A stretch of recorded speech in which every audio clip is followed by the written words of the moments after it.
I'd like you to meet the new sheriff of Rock Ridge. I'd be delighted. Wow!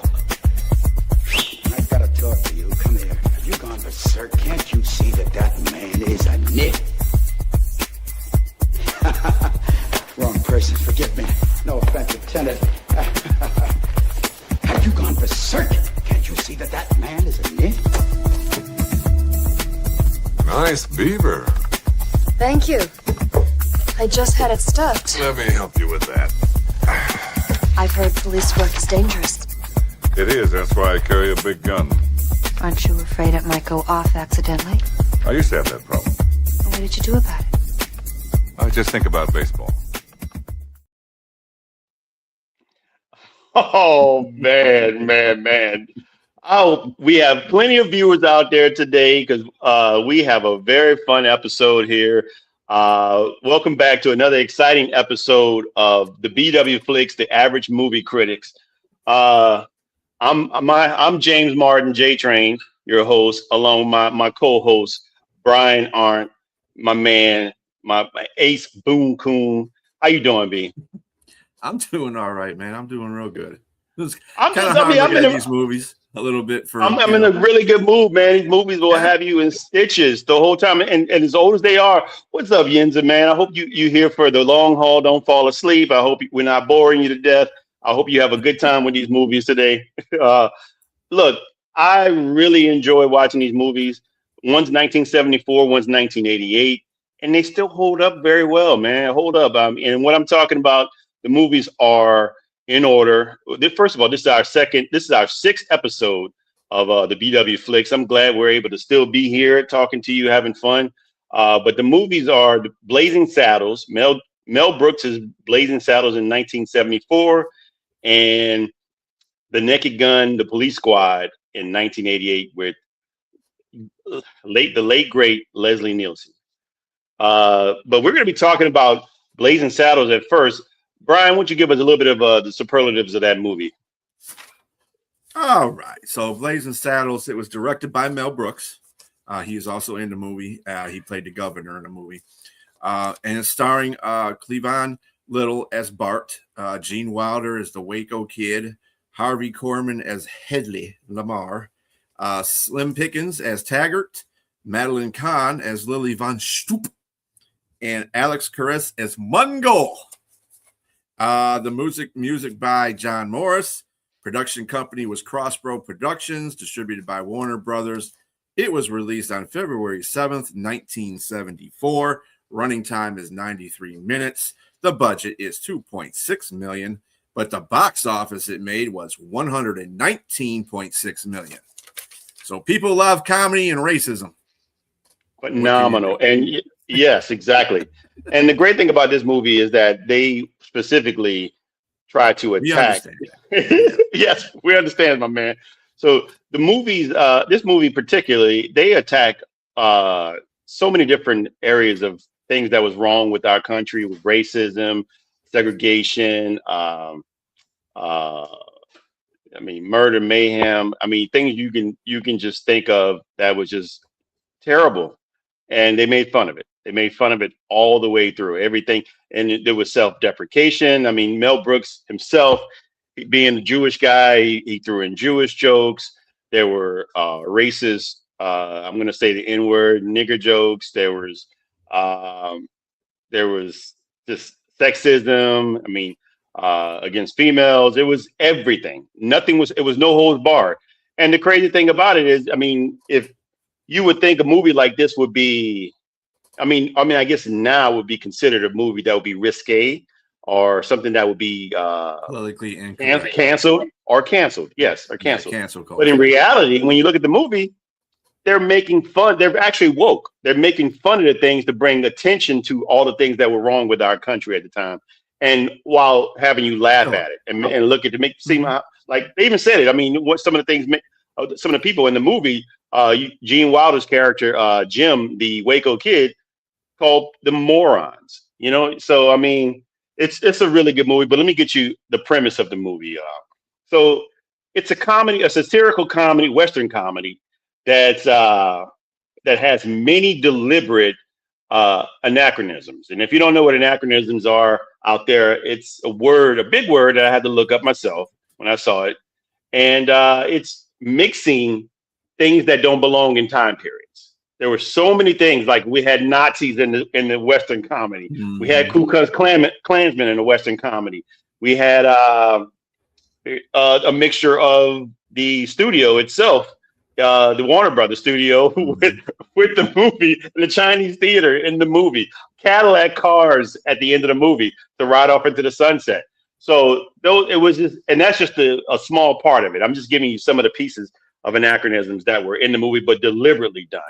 It wasn't like a blooper that happened. So these are like things that shouldn't have happened, but it accidentally got put into the movie. This is deliberate to be funny. Let's see. So, and it was based in American Frontier in 1974, where we see there's workers. What's going on, David? There are workers that are working on the Transcontinental Railroad. They didn't say the Transcontinental Railroad, but they're working on the railroad to go back and forth to, obviously make money. And so while they're there and on the railroad, they have a bit of a detour with quicksand. So they're trying to figure out how to get around that. We have one of our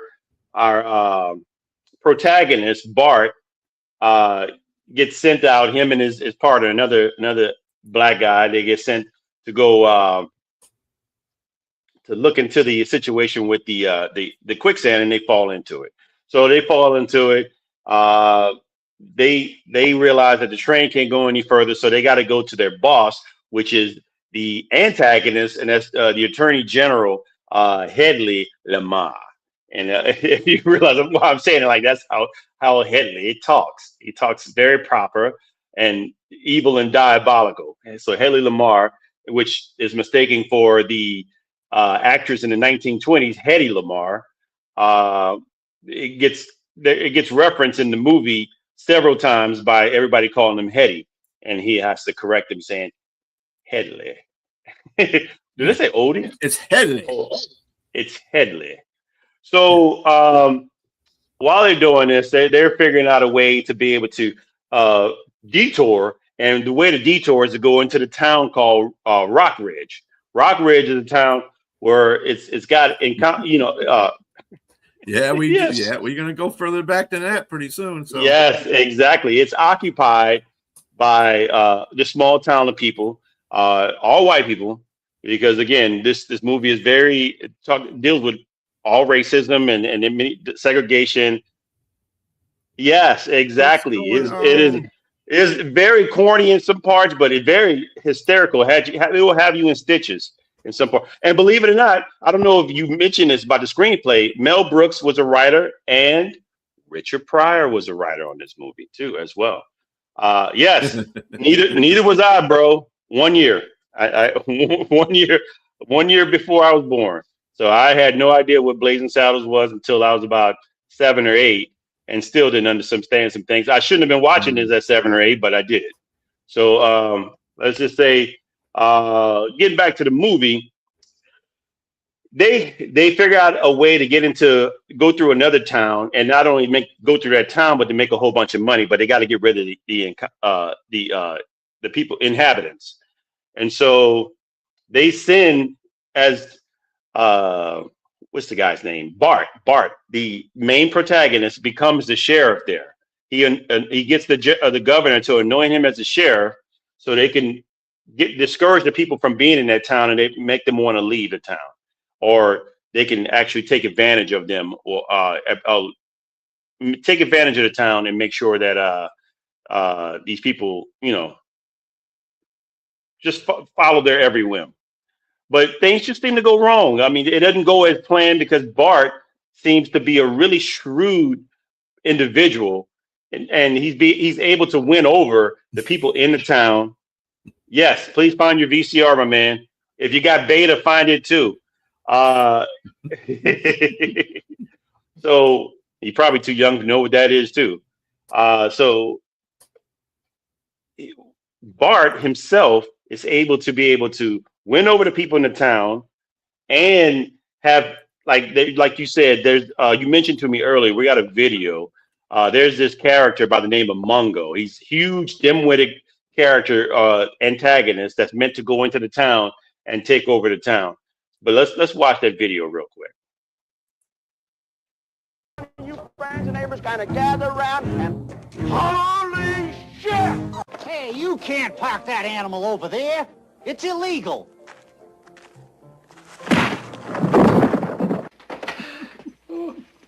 No, don't do that. Don't do that. If you shoot him, you'll just make him mad. Mungo like candy.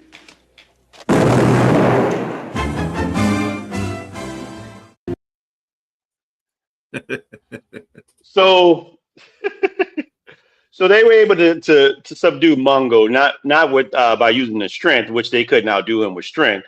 They were able to outdo him with wit. And so, but Mungo, that wins him over as well because nobody's ever beat him, and everybody tried to subdue him previously in his past, where he was, from what the things that he said, with strength, and no, everybody was scared. Yes. Yes, that poor horse didn't stand a chance. With that said, look, I meant to mention Gene Wilder is in the movie as well, and he portrays the fastest gun in the West who's lost his confidence because he thinks his hand is real shaky and becomes an alcoholic. But they become partners there, and they help the town go up against Headley. I would keep wanting to say Hetty, just like they get you in the movie by saying Hetty, but Headley Lamar and Taggart and the rest of his cronies. Look, I really like this movie. The way his direction is heading, I think that it's funny. It's got different parts in it. Everybody's character is developed well, including Lily von Stumpf, who's the seductress from the German seductress that Headley sends to try to seduce the Bart, the sheriff, and ends up falling in love with him. So she ends up joining their side. So now they realize they got to build an army. They build an army. This is where the crazy humor. It's throughout the whole movie, but they build an army of so many different people that it's crazy because they have Ku Klux Klanmen, they have bikers. Like I said, the acronym. They don't belong in this part. They have bikers. They have Nazi soldiers. It is great. Thank you. Appreciate it, Rochelle. Nazi criminals. Nazi soldiers. They have who else in the movie? Like I said, the Ku Klux Klanmen, and they end up taking over to the Ku Klux Klanmen and standing in line trying to find out what the plans are. And of course, when they come up, both Bart and the Waco kids come up and try to sign up as soldiers. Bart's hands that are black hands are revealed, and immediately Waco's kid says, "What did I tell you about cleaning your hands and washing them off?" See, and he turns it over and trying to wipe it off. He's like, it's coming off. It's coming off.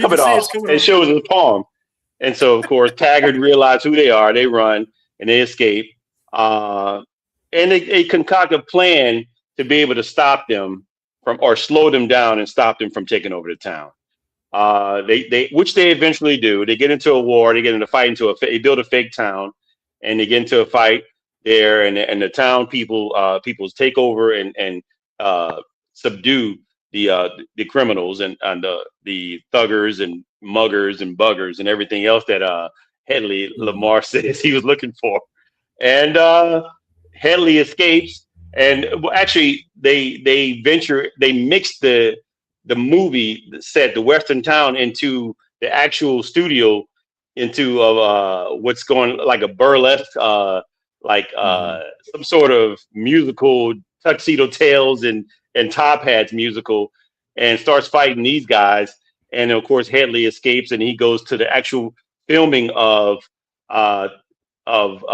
Blazing Saddles at the Chinese Theater, and he's followed by Bart the sheriff, and eventually they get into a fight. They get into a gunfight, Hetty loses. He's killed right there, and him and Bart and the Waco's kids, Jim, ride off into the sunset, only to get into a Cadillac and ride off further into the sunset, and the movie ends.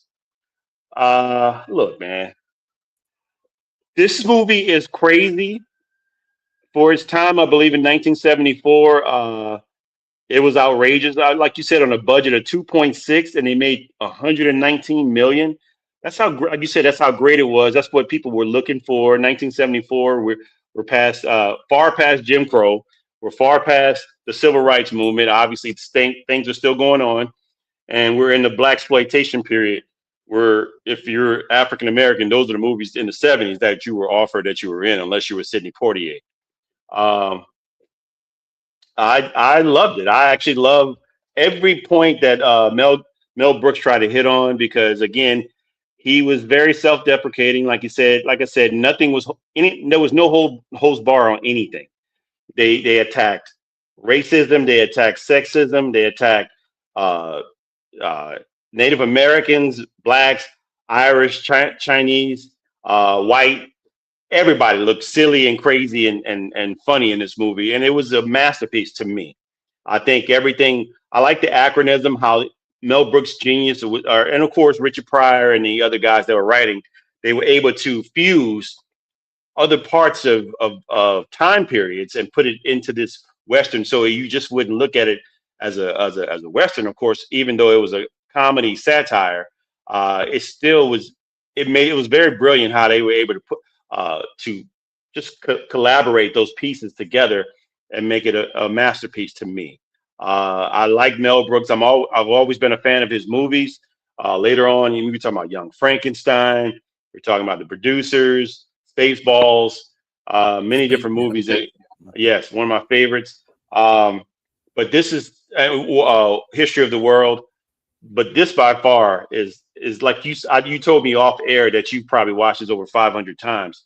I wouldn't say I haven't watched it that much, but I've watched it enough to be able to enjoy this movie, and revisiting this movie really just had me in stitches. I was cracking up laughing the whole time, man, because it was just pretty funny, and it was so quick witted, and you could tell some of the parts of the movies there had to be ad libs in the movie. I mean, you can and that's what makes up for great comical movies. Like say for instance, like Caddyshack. From what I understand, that whole movie was just total ad lib from all the comedians, and I could tell that this movie probably was as well, but it was still well done. That they had so many different things, which I'm gonna name some of the quotes in the movie, but I want to get to your perspective and let you talk about the movie and what you think about it, and then we can go back and forth with that. We got a good time here. Well, just to give you some side notes of this movie too, in the casting, Richard Pryor was the original choice to play Sheriff Bart, but the alleged what was alleged is that the studio claimed of his drug arrest made him uninsurable and refused to approve financing with Pryor as the star. So because of his antics off the set, or not whatever the case may be, so that's why he didn't get the lead role. Mel Brooks had numerous conflicts with Warner Brothers executives, including the frequent use of the word, the N-word, Lily Von Stoop seduction scene, and the whole thing around the campfire about the flatulence when they were eating the beans, and then Mongo punching the horse out. They kind of had little things about that going on. And then they cut apart one of the lines that Bart had, which was, "I hate to disappoint you, man, but you're sucking my arm." They cut that out when they were in that seduction scene. That would have been that probably would have made even funnier. But don't punch any deers, man. Don't punch a deer, man. Be nice. Unless you're going to eat it. Unless you're going to eat it and bring it in and make some venison. Yeah, leave the deer alone. Yeah. Then you might want to even try. Never mind. Anyway, but yeah, the movie is funny. It's been an instant classic since it came out. Yes, the extraordinary use of the word "N" is very prominent in this movie. In fact, I when I was trying to do all these cuts in the videos of the movie, you know, I'm trying not to put that in there because I didn't want to offend anybody either at the same time. But I mean, it's something that people have to understand that it wasn't PC then. There was no kind of PC or woke or, you know, the whole situation where people are going to get canceled. That's a social media thing. And, you know, Django, we were talking about Django as well off screen about how that had a lot of N-words in it too. But you got to look past the words that are used. You got to kind of look toward what they are trying to get at you about in the movie. And I think I think Mel Brooks did a very good job on that. Mel Brooks and Gene Wilder, I thought, played very prominent roles with African Americans in the film industry. Gene Wilder was a big time guy with Richard Pryor. They did a lot of movies together. And probably if Richard Pryor was able to do this movie, you know, he'd probably been doing it with him too. But yes, I mean, there's so many funny things in there that you watch it so many times, you just pick out the funny things in there. And then sometimes you might even catch like newer funny things in there. Like when Tabbert and Headley were talking in the office, and he was talking about what he was going to do to the townspeople. Taggart was going to do to the townspeople. And he's going to cut and do this and what was it? Hang him or number 6. They're going to do a number 6. Number 6, and Haley says that's too Jewish. Kill the first babies. Yes, exactly. Yeah, the firstborn babies. Kill all the firstborn babies. Yeah, that's too Jewish. Little things like that. Or then when Taggart was talking to the other guy trying to relay a message to Headley about something, and Bart, then working on a railroad, got PO'd because he had to do all that work after they didn't drag him out of the quicksand. And they hit him in the back of the head with a shovel, and he goes, and say, ouch. He goes, okay, I'll put that down there. Yeah, he said, and ouch, and then walked away. That was really the reason why that Bart was in jail in the first place, because he assaulted Taggart, and that's why they made him the mayor, because they wanted the whole town to go against him, being Bart, because he was black. And they thought that was going to do it. But he brought everybody together. In fact, he faked his own hostage situation at the podium. There's so many things that are so hilarious, too. The fact that the fastest gun in the West was motivated into alcoholism because a 6-year-old snuck up behind him and shot him in the ass. That right there was – I was like, okay, whatever, man. But, yeah, it was a fun movie. Crazy, yes. Oh my goodness. So there are some quotes from this movie that I like to mention before we get to the next movie. But one of my favorites, man, is Hedley Lamar. First of all, Harvey Korman is just brilliant playing this character. And if you don't know who Harvey Korman is, just go watch the Carol Burnett show. He's definitely one of the main guys on that show, and he steals so many scenes and it's just like it was her variety show. And so, you know, he was one of the main characters that main players there. And he played many different parts there. But man, too funny. But this is a scene where he and Taggart, like you said, were in their office, and when he realizes that nothing that he's doing is working. So Taggart kind of mentioned off kilter. Taggart doesn't realize he's giving him ideas, but he gives him an idea about getting an army. And so he gets an army, and then he begins to name all the people that he wants. And he's like, I want rustlers, cutthroats, murderers, bounty hunters, desperados, mugs, pugs, thugs, nitwits, halfwits, dimwits, vipers, snipers, conmen, Indian agents, Mexican bandits, muggers, buggerers, bushwhackers, hornswagglers, horse thieves, bull dykes, train robbers, bank robbers, ass kickers, shit kickers, and Methodists. Yeah, they have nothing. And then Taggart searching his pockets for the paper while he said, write this down. And he says all that. And he said, and he finally gets the paper. He said, can you repeat that? And then he looks at him like, damn it. Yeah, that was hilarious, that one, yeah. And also Lyle, the guy you mentioned Taggart. He's at the beginning when they're on the train. Lyle is the guy as he says a couple of funny lines too as well to the guys on the train. And what does he say? He said, "Come on, boys, the way you lollygagging with those picks and shovels, you think it was 120 degrees. Can't be more than 114." And then the Chinese man falls out, passes out. He said, "Knock that chink a day's pay for napping on the job."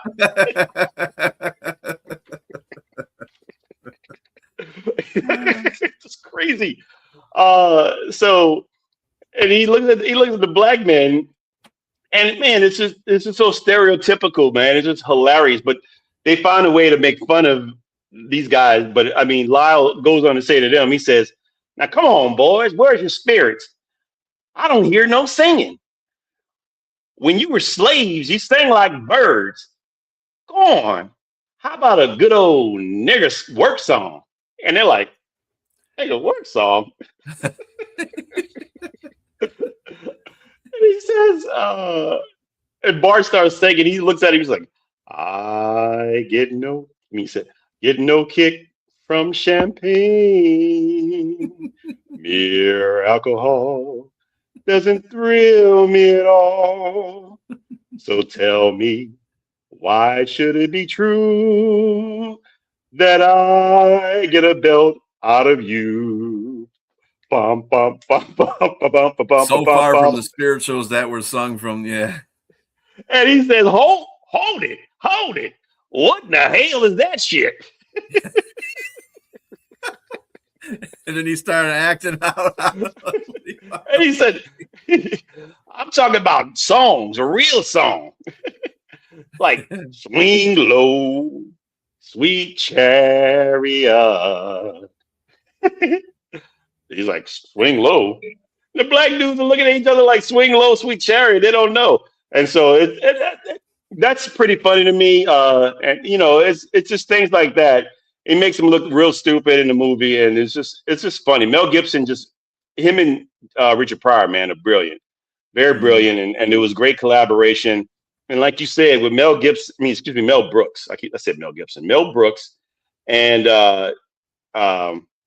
the collaboration between, even if it's off screen, but Gene Wilder and Richard Pryor, they were just great together. Their chemistry together. I mean, Hear No Evil, See No Evil, Stir Crazy, Silver Streak, with them on the train.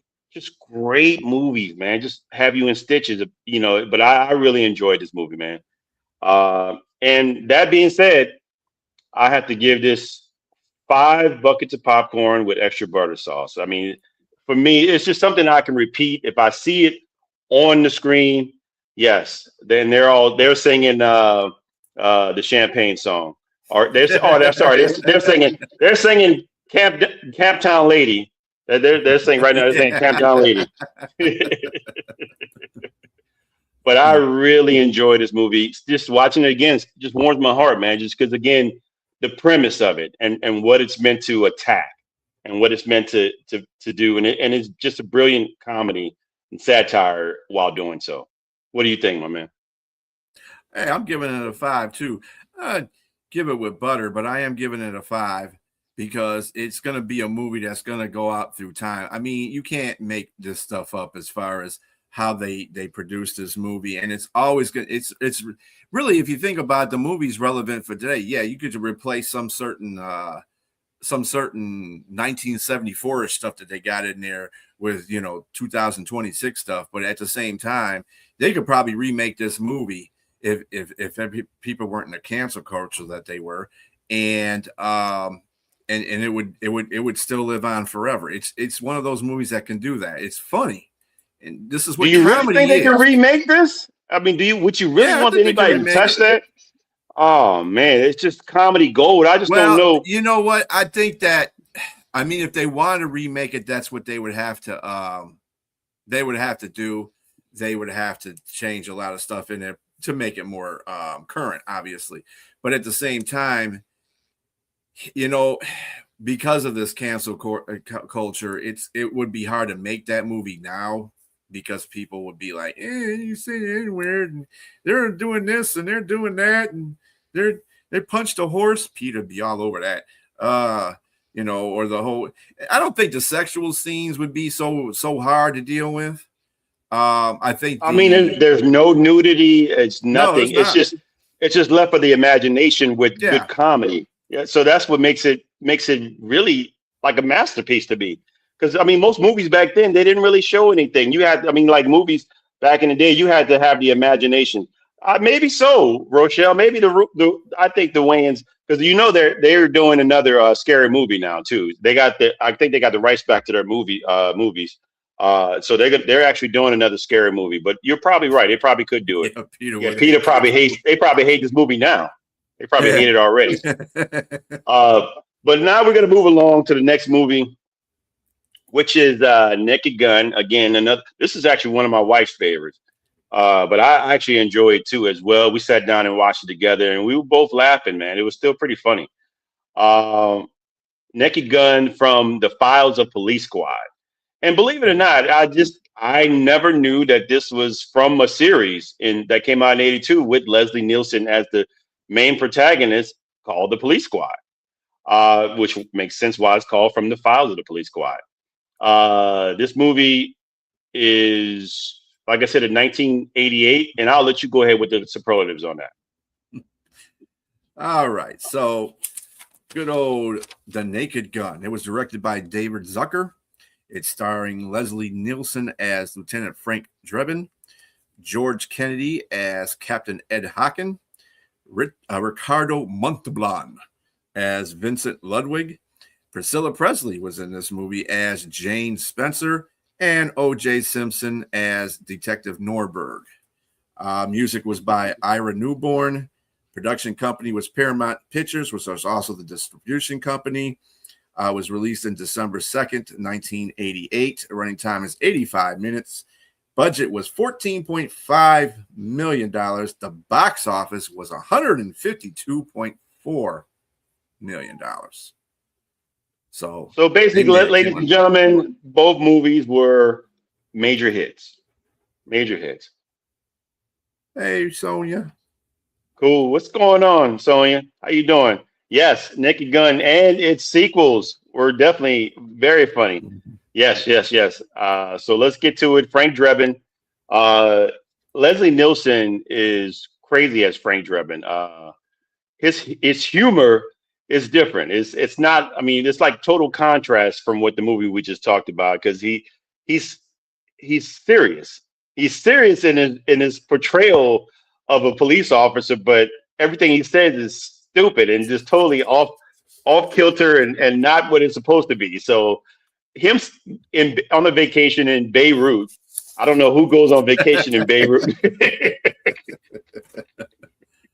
He's on a vacation in Beirut and ends up stopping a meeting with Idi Amin, Muammar Gaddafi, Ayatollah, Yasser Arafat, Fidel Castro, and Mikhail Gorbachev. With whom, and he gets into a fight with all of them, and he wipes Gorbachev's his birthmark, and he comes off and says, "I knew it."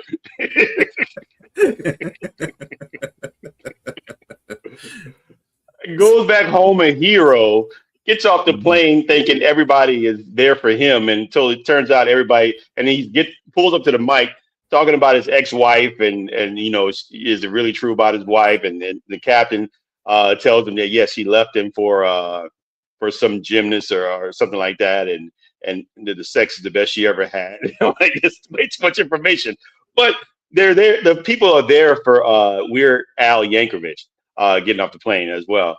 But anyway, so they go on, and simultaneously while they're heading off, Detective Norberg is infiltrating. Have a good one, okay? Detective Norberg is infiltrating a potential drug bust that's led by Ludwig. What is Ludwig's first name? Vincent. Vincent Ludwig. Yes, Vincent Ludwig, and they shoot him. He gets shot several times, but the crazy thing is that he does everything else to put himself in a worse position, burning his hand on the stove, hitting his head on a pipe, leaning on a wall that's got paint on it. He's like, oh, excuse me. And then steps is put into a bear trap. What is a bear trap doing in there? And then falls out and then falls into the ocean. And of course, he survives. And then they go visit him at the hospital to try to find out what's going on. Of course, he's heavily sedated already, and he's trying to tell him what's going on. And he says, "I love you," and he's, or where was he? And he said, "I love you," which is the name of the boat, ladies and gentlemen. But Frank thinks he's telling him, he said, "Well, I love you too, buddy." But he's asking about the drugs and everything. He says heroin, and he said that's gonna take. He said that's gonna take a couple of days, but that's a tall order. But that's gonna take a couple of days. I can get that for you. But I mean, it's just crazy. They go on into the situation where Frank goes to a conference to acknowledge the police squad is going to be escorting the Queen. A lot of shenanigans happen there. Wait, which video do we have? Just Brian, just so I remember, so I won't. This is the baseball one at the end, near the end, when he's trying to find out about the player that is the one that's going to be under mind control. Okay, cool. To shoot the Queen. So Drebin does more investigation, particularly with Ludwig. His assistant Jane keeps tabs on Drebin. They become very close and fall in love in the movie. Ludwig's plot is met with pap smear, where they discuss $20 million to assassinate the Queen. And so Ludwig's plan is he has this control, hypnotic mind control, where when he presses a button, he takes a person, any average person it could be, to follow his direction and will actually try to kill whoever he says to kill. And so Drebin stumbles upon an assassination attempt of Detective Norberg at the hospital, and it turns out to be his doctor. But protecting him, he inadvertently knocks the doctor out. The doctor ends up on some machine out in the streets, and he's crashing into many different things. And of course, he dies after he's run into so many different cars and trucks and missile launchers and blows up finally. But it's crazy. Yes, into the fireworks factory. And of course, the Chinese people come running out of this. Is so stereotypical. Good evening, Danny. Hopefully you were able to catch our take on the first movie we talked about was Blazing Saddles. The two confront one another at the Queen's reception, both Frank and Ludwig, and Ludwig grabs a musket. Frank mistakenly mistakes that as an assassination attempt at the Queen, and of course runs to save her. He knocks her on the table and finds himself in a compromising missionary position, that is, and with her legs in the air, and they slide all the way down for the media to take pictures, which gets Frank fired from the force or police squad. Jane gets the news. Yes, not just the first one, but all the series. Yes, at some point we will be doing that. Jane gets news of the assassination plot and alerts Frank. Frank has to go in with the disguise to the stadium, because the assassination attempt is going to be at the stadium. Yes, both these comedies are classic, Danny. I mean, forever. I would tell Danny this and keep going. Danny, I still watch both movies and they still hold up, and they still make me laugh. It's like it's not like there's parts of the movie that I watch and I'm like, oh, that's not funny anymore. All of it's still pretty funny.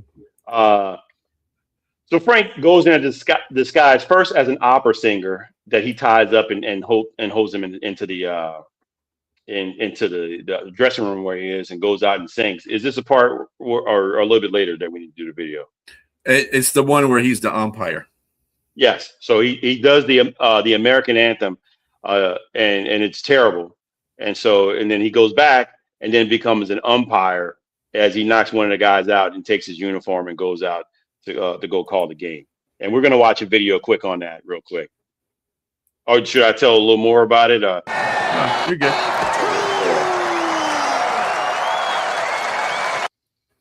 We start from the beginning of the video.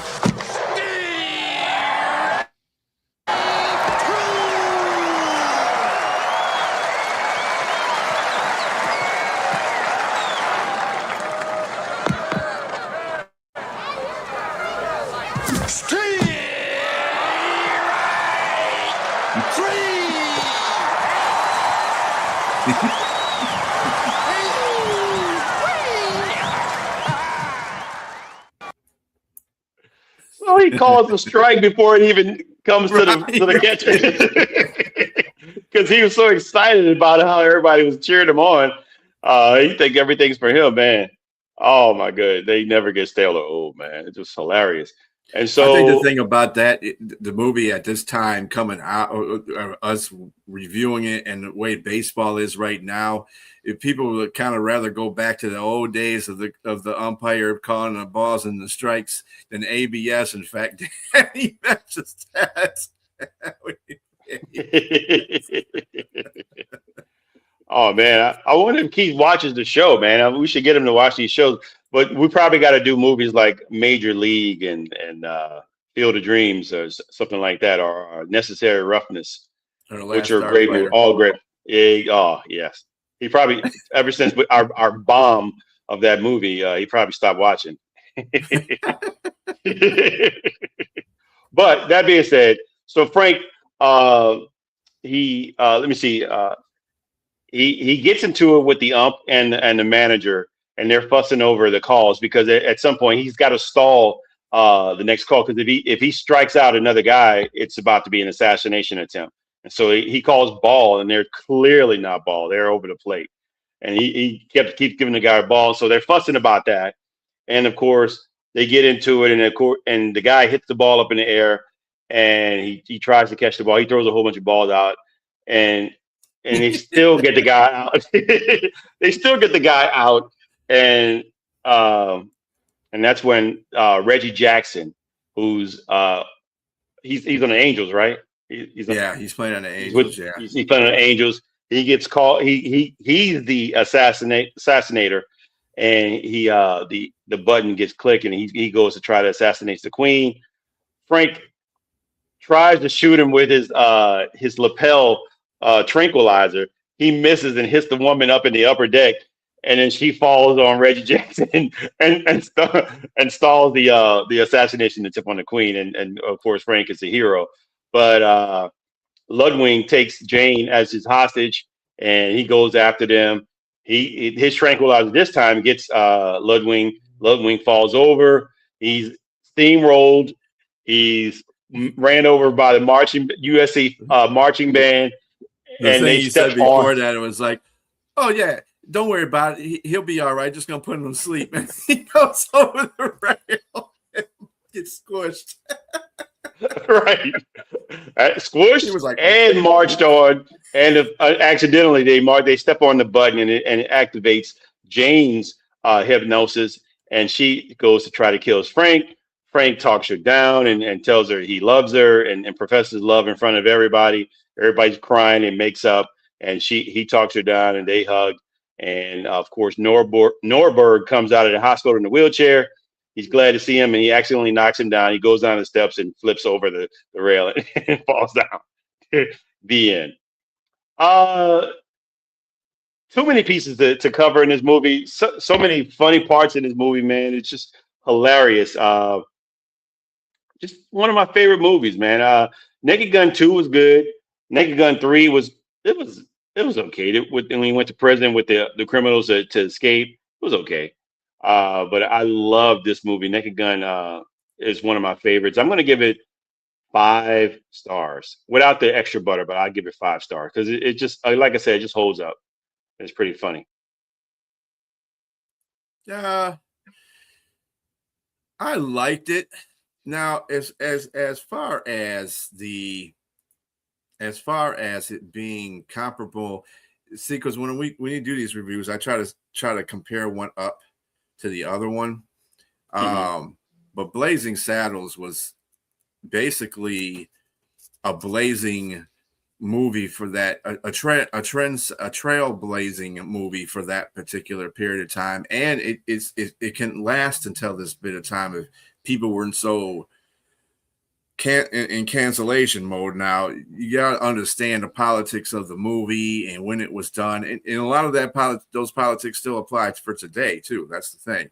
Right. But I will give Naked Gun 4 because it was funny, man. Yeah. There was so many scenes in there that had me rolling, like the whole part where he was in Vincent Ludwig's office and he got bit by the tigerfish and then he stabbed it with the pin.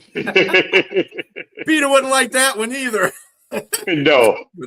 that was hilarious. Oh, no. Then he was trying to fake it off and shake his hand and all the water came out and he was like, what?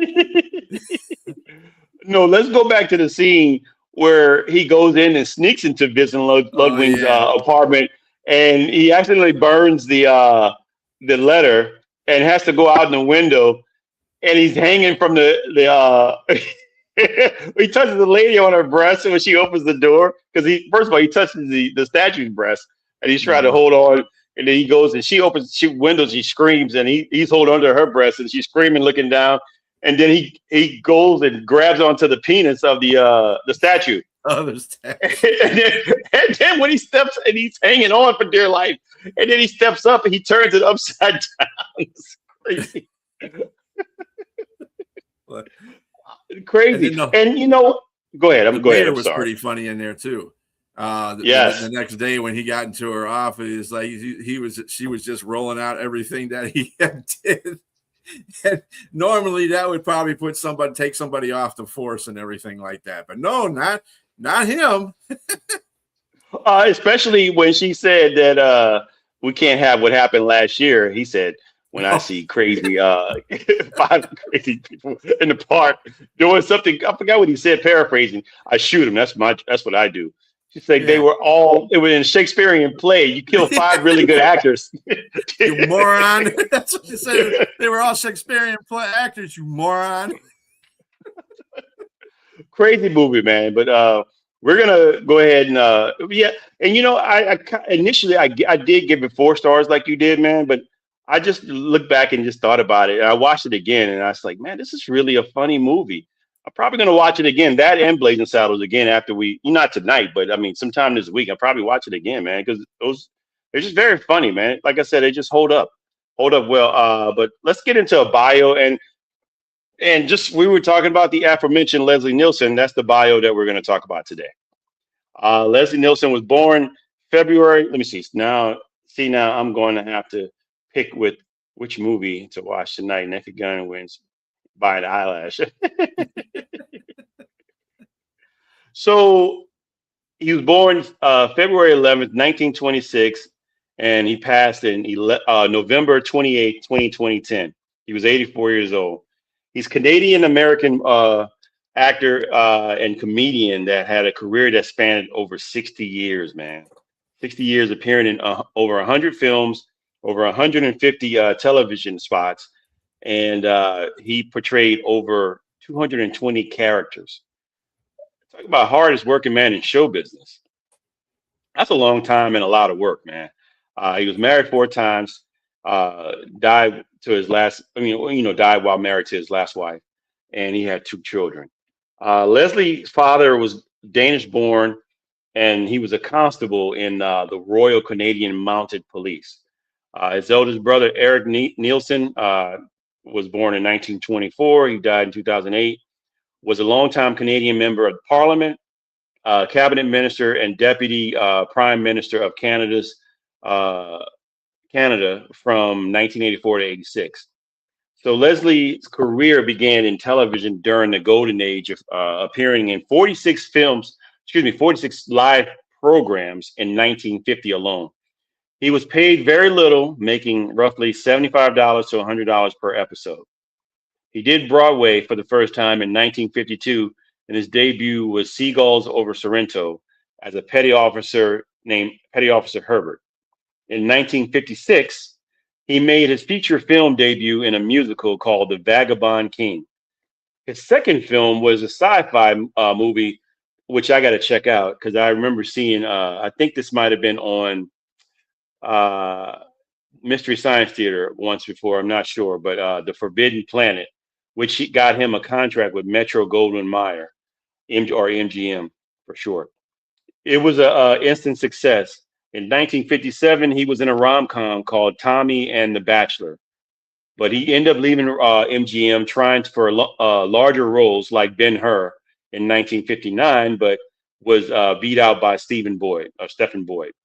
His next venture was the Disney miniseries The Swamp Fox, which was highly budgeted, and they made one episode per month, which he mentioned that he really loved because it wasn't just like one episode per week. It was about eight episodes, and it lasted from 1959 to 1961, and he portrayed the character or war hero Francis Marion. He'd go on for more TV appearances, including Justice, Alfred Hitchcock Presents, Voyage to the Bottom of the Sea, Wagon Train, Gunsmoke, Columbo, The Virginian, The Wild Wild West. In 1961, he did the series called The New Breed, a police drama. And in 1968, he portrayed a major role in the pilot of Hawaii Five-0. Of course, that has seven seasons, but I don't think he did any. He only did the one pilot. In 1969, he was in a series called The Bold Ones, The Protectors. 1972, he was the captain in the Poseidon Adventure, which I remember. It was very funny because, again, he did a lot of dramatic roles, and I remember the scene when the water was going to hit the captain's deck, and he was just standing there looking with a serious look, and it was funny because it's Leslie Nielsen, but he just stayed there. He didn't smile. He didn't do anything. The water just coming towards him, and it hit them, and he instantly drowned. 1973, his comedy began with MASH. It was the episode called The Ring Banger. In 1980, Airplane. This is where things took off for him. This was a turning point in his career, and he played the captain in the movie, and he had a famous line in that movie, which became a trademark line that people probably say to this day and probably don't even know where it comes from. But surely you can't be serious. And he responds with, I am serious. And don't call me Shirley. And it stuck. Everybody says that line. And he said he never knew that. Right? Yes, that was an airplane. Yeah. Yes. And it stuck. And he said that he never knew that line would be as big as it was. Movie. Very funny movie. We may have to talk about that at some point. That line was number 79 in American Film Institute's AFI's 100 Years, 100 Movie Quotes. So, yes, classic. Especially when everybody gets in the line to quiet the lady down in the airplane, and you see everybody. He slaps her twice. When the nun tries to stop him, he looks back and slaps her again 2 times. Oh, the one that got me is when Barbara Billingsley was on there talking jive. So look at she knew everything. Yeah. She was a translator. If I wasn't that far removed from those type of shows, Leave It to Beaver and stuff like that, because they were rerun. But it was like, look at this, Leave It to Beaver's mom's on here and trying to talk jive. I said, that is hilarious just in itself. Very funny. And just let you know that these people are broad in their talent. So I mean, you look at, you typecast people as certain characters, and you only remember them as those. Like I watched Nick at Night too as well, and so I watched like Mr. Ed, Leave It to Beaver, My Three Sons, all those type of My Favorite Martian, many different things like that. You know, I would watch all those shows. Let me see. He also had 1982 Police Squad. Like I said, he was Frank Drebin. And of course, 1988, the movie we just reviewed, the aforementioned Naked Gun and his subsequent sequels. But he was also in Prom Night in 1980. He was in Creepshow in 1982. And he had a lot of duds too later on. You know, he did Repossess, which is a dud, 1990. 2001, A Space Travesty, 2001. These are cult movies for people who love Leslie Nielsen. So if you're a Leslie Nielsen fan, you're going to love these movies, but they didn't do well at the box office. Dracula Dead and Loving It, Spy Hard, 1996, and Wrongfully Accused. Those are spoofs of both James Bond and The Fugitive. So Leslie Nielsen, we send a shout out to you. Rest in peace. And I hope your family's doing well. And we love your movies, sir. Last episode, I totally forgot the movies we were going to do, so I didn't put it out there what we're going to watch. I like to put the movies out there. We like to put the movies out there so you can watch it. We give you a week to watch it. We try to do it on 3 free platforms like Tubi and some other ones that may be out there. So that you can, shout out Tubi. Know that we're watching you. Hopefully you're watching us. Sponsorship. But that being said, look, we want to put the movies out there so you can watch them because we give spoilers. We always give spoilers because we like to break down the movies and talk about them. This is some funny stuff that's in the movie. Speaking of which, the movies we're going to do, we haven't done yet because there are people out there. We want to keep it diverse. We're going to do some rom-coms. We're going to do a very old one in The Graduate and one that might be related to it called Rumor Has It, where the characters in the movie talk about their family, realizing that their family is the movie is based off of what their family did. And so these are the movies that we're going to have. The Rumor Has It, and The Graduate. One oldie but goodie and a not so oldie but goodie. So hopefully you enjoy, again, watch those movies and come back to us. And like I said, we have spoilers. But B, you got anything for the people out there? No, actually, we had a really good show today. I think it was fun. A lot of participants. Thank you, Danny. Thank you, as always, Robbie. And these movies were just 2 classically funny movies that we did today. And hopefully that the 2 that we do, The Graduate, I know is a classic. Rumor Has It is one that is not as prominent as The Graduate, but it's still a funny rom-com. And we're going to talk about that. Yeah, but hey, cool. By the way, if you guys really, we haven't gotten the emails yet, guys, and get the email down there so you can send us your request. Yes, I'm not saying we're going to follow to them immediately, but we will formulate a list. And this way, bwflix2026@gmail.com is the email. And we also take criticism. We also take constructive criticism. If you got anything you want to say about us, or anything, you can put it in the chat, or you can actually thank you, Dan. We appreciate you, man. But put it in the chat, or you can actually put it in the email. That being said, if you like our show, please subscribe, like the episodes that you see, and share it with your friends. Because we got plenty more to come. We got a lot of different things. We're going to do birthdays of actors. We're going to do holidays, movies. We're going to do a lot of different things here. And we want to be, and we're going to do our top 5 of movies too, as well. So please put it in the email, and please put it in the chat what you like. And like B said, we'll try to get to it as quick as we can because we already have a list here. And again, our show is Tuesday nights on YouTube. And what are we on Facebook as well? Yep. Yeah, YouTube and Facebook. Please like, subscribe, and share. And this is BW Flix. I'm James Martin, and this is B Strilla, and we will see you next week Tuesday at 8 p.m.